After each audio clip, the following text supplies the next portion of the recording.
This episode is brought to you by Indie Film Hustle Academy, where filmmakers and screenwriters go to learn from top Hollywood industry professionals. Learn more at ifhacademy.com. The Director Series is made possible by the support of our subscribers on Special. Subscribe today at special.tv/The Director Series and gain access to exclusive full-length Director Series episodes and other bonus content, ad-free.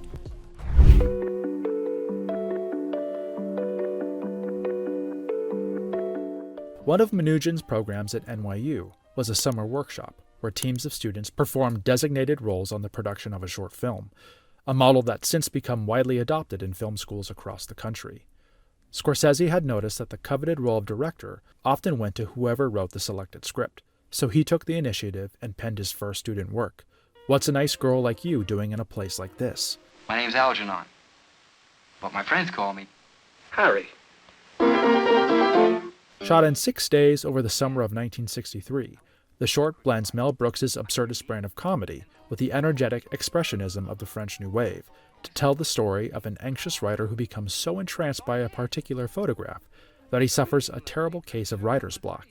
He meets and marries a young bohemian girl whose carefree ways release him from his internal struggles. That is, until her art begins to take a crippling hold on him as well. Scorsese's supernatural grasp of cinematic language is startlingly evident from the drop, as if he were desperately hanging on to the reins of a careening talent he doesn't yet fully understand. Despite the seeming chaos of its style, What's a Nice Girl Like You Doing in a Place Like This actually operates from a deliberate approach, implying a story much larger in scope than Scorsese's first student work could realistically achieve, via the repeated use of still photographs and other techniques like a playful voiceover. In the absence of a pronounced voice of his own, the inspiration from influences like Federico Fellini and Luis Buñuel become more immediate. Scorsese moves quickly, perhaps so as to gloss over the uneven seams of the film's construction. He leans into the carnival-esque tone of his story, employing circular dolly movements and other stylistic tricks to convey a sense of idiosyncratic exuberance in the face of severely limited resources. The finished work would prove rather consequential for Scorsese, earning him a scholarship that took care of his subsequent year's tuition, but it also seems to set up a central thesis animating the whole of his filmography by closing with the haunting line, Life is fraught with terror! Scorsese made another short, which would cement him as a kind of rising star within NYU's film program. Titled, It's Just Not You, Murray, the piece plays like a scrappy prototype of the classic rise and fall narrative that would shape later iconic works like Goodfellas and Casino, a pursuit of the American dream's gleaming promise by any means necessary, ultimately torpedoed by the fatal flaws of hubris and ego. See this tie? $20. See the shoes? $50. See the suit?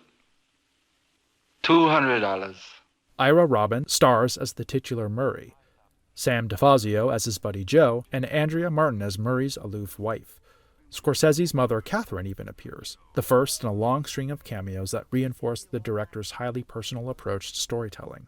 A blend of gritty urbanity, blunt force violence, and unexpected humanity, the short wields the character of Murray as a fourth-wall-breaking, unreliable narrator, in a manner that foreshadows the likes of Leonardo DiCaprio's Jordan Belfort in Wolf of Wall Street. Like a true Scorsese hood, Murray identifies as an enterprising businessman instead of a conniving criminal. That his business involves the illicit production of bootleg gin is a trivial matter in his quest to become a productive member of high society.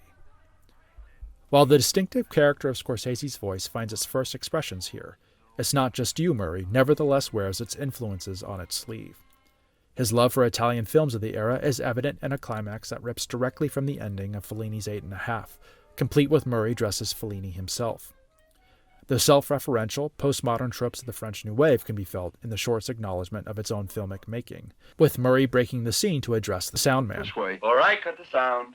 Murray, come over here a minute, will you? Cut the sound. So the kids look like me, Cut right? the sound. You, there, with the glasses. Cut the sound. Cut. Scorsese's own formative passion for American musicals manifests in a short sequence that allows him to try his hand at the genre's signature techniques. The outright copying of beloved films is an essential part of the student filmmaking process, allowing aspiring directors to deconstruct the craft behind their favorite works while uncovering their own voice in the process. As Scorsese gained more confidence in his craft, the hallmarks of his voice would emerge. As such, It's Not Just You, Murray showcases the first iteration of many stylistic and narrative signatures: the blonde in a white dress, adultery, ambition, and crime. The short is also the earliest instance in his adult work, wherein his Italian heritage shines through, evidenced by music that evokes Italian marches, or the aforementioned trope of a blonde in the white dress, rooted not so much in a personal affectation for the type, but in the dogma of his Roman Catholic background, which frequently manifests in young men as a kind of reductive Madonna whore complex, and as a primary driver of the sexual conflicts throughout his later work. For most college students, graduation marks the end of one's school days and the entry into the real world. For young Scorsese, the commencement of NYU's undergraduate class of 1964 meant a doubling down on the idyllic bubble of academia. In his capacities as both a graduate student and a professor, he would embark on a series of film projects that would launch his directing career in earnest. The first would be one of his earliest forays into documentary, titled New York City, Melting Point. Far more consequential, however, would be a loosely autobiographical short about rambunctious young Italian-American men he called Bring On the Dancing Girls. It was an ambitious project, the first NYU-associated work to be acquired on 35mm film. Scorsese's film was produced in part by his mentor, Haig Manoogian, and financed with $6,000 from another loan arranged by his father. It wasn't long until his efforts ballooned in scope, resulting in the production of his very first feature film. During this busy, exciting time, Scorsese was able to shoot a graduate student short called The Big Shave, his first work in color, and, as a metaphorical howl against the bloodshed of Vietnam, his first overtly political piece. The film takes place entirely in a colorless bathroom as a man undergoes his morning shaving ritual. Only this particular morning, he shaves until his face bleeds profusely, finishing it off by slitting his throat and letting the blood pour into the sink. Shot mostly in punchy close-ups, The Big Shave acts as something of a color study, studying the contrast of dark red blood against the pristine ivory sink with an almost fetishistic curiosity. While the short definitely stays consistent with Scorsese's career-long fascination with visceral violence and bloodshed, it also plays to the iconography of his Roman Catholic heritage, specifically the old-world notion of self-flagellation and physical punishment as a way to redeem one's sins. It's a pretty morbid piece of work, especially when considering the playful big band song that Scorsese employs to counterbalance his macabre visuals. He is our president, and the majority of the people my president. If he's not yours, then I suggest... His mind don't give off enough beautiful about that. Why he gonna send my wife back and brothers over there somewhere they don't belong? As a member of a group of film students who dubbed themselves the New York Cinetrax Collective, Scorsese naturally emerged as a creative figurehead. Though the collective championed the removal of individual authorship from their work, the production of street scenes required a singular presence in the edit bay to supervise the assembly of disparate protest footage into a coherent story. In an attempt to capture the roiling anger of the student anti-war movement, Street Scenes gives an eyewitness street-level account of two protest rallies: the Hard Hat Riot on Wall Street on May 7th and 8th, followed on May 9th by the Kent State incursion protest in Washington, D.C. The film combines protest footage with heated symposiums in student dorms, as well as dispassionate conferences in a newsroom, in a bid to capture the unbridled passions of American youth fighting against the twin might of the military-industrial complex and the well-oiled engines of commerce. Featuring appearances by present and future collaborators like Verna Bloom, Jay Cox, and Harvey Keitel, in addition to Scorsese himself, Street Scenes is a raw howl for peace, rendered in the handheld, casual vernacular of direct cinema. Though IMDb lists the film gauge as 35mm, the hardscrabble mix of black and white and color footage suggests itself as the cheaper 16mm format, a far more likely scenario given their expectedly limited resources. Scorsese oversees the collective efforts of friendly peers like Schoonmaker as well as his students, including a young camera operator named Oliver Stone. Though Street Scenes originated as a collective effort, Scorsese's burgeoning artistic identity can't help but assert itself. The inclusion of pre-existing rock tracks from bands like Canned Heat and Blind Faith might be the most conspicuous example, with the film's general unavailability in the public forum likely owing to the expectation that these tracks were never properly cleared or licensed.